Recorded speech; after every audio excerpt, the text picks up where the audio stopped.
Hello everyone, চলে এসেছি আজকে আবারও একটি নতুন ভিডিও নিয়ে। আর এদিকে সকাল সকাল রেডি হয়ে বেরিয়ে পড়েছিলাম মাসির বাড়ি যাওয়ার উদ্দেশ্যে। আর এদিকে মাসির বাড়ি আসবো বলে বোন কান্না করছিল, আর ওর শরীরটা একটু খারাপ তার জন্য। আর এদিকে আমরা ব্যাগ ট্যাগ নিয়ে বাইরে বেরিয়ে পড়েছি। আর এদিকে কিছুক্ষণের মধ্যে মামা গাড়িটা বের করে নিয়েছিল, গাড়ির মধ্যে উঠে পড়েছি। আর এদিকে আমরা গাড়ির মধ্যে বসে পড়েছিলাম, আমি, মা, বোন, বলতে 2 বোন। আর এদিকে মামা ড্রাইভ করছিল আর বাবা সামনের দিকে বসেছিল। আর কিছুক্ষণ যাওয়ার পরে আমরা টায়ার্ড হয়ে গেছিলাম।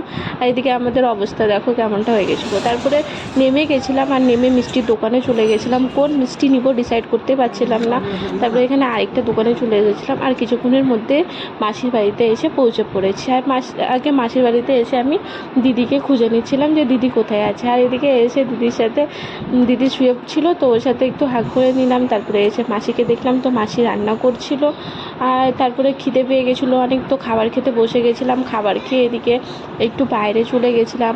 আর বাইরে থেকে এসে রুমের মধ্যে দেখছি যে ভাঙা চশমা পরে, বলতে একটা চশমা ভেঙে গেছে তো ওটা পরে ডান্স করছে।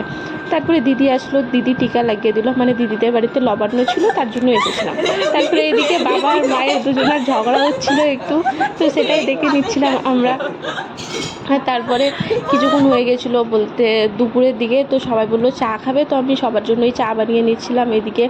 আর সবার জন্য চা বানিয়ে নিয়েছিলাম। আর এদিকে প্রথমে আগে আমি দিদিকে চা দিয়ে দিলাম, তারপরে মাকে চা দিয়ে দিয়েছিলাম, আর তারপরে বাবাকে চা দিয়ে দিয়েছিলাম। আর তারপরে চা খাওয়া বলতে সবার খাওয়া কমপ্লিট হয়ে যাওয়ার পরে তারপরে লুচি বানিয়ে নিচ্ছিলাম লুচি খাওয়ার জন্য। আর তারপরে এদিকে আমরা 2 বোন রেডি হয়ে গেছিলাম, একটু ঢং করছিলাম, বলতে রিলস বানানোর জন্য। আর তারপরে এদিকে লুচি তরকারি খেয়ে নিচ্ছিলাম, আর মিষ্টিটা আমি আগে খেয়ে নিয়েছিলাম। আর তোমাদের যদি এই ভিডিওটা ভালো লেগে থাকে তাহলে লাইক কমেন্ট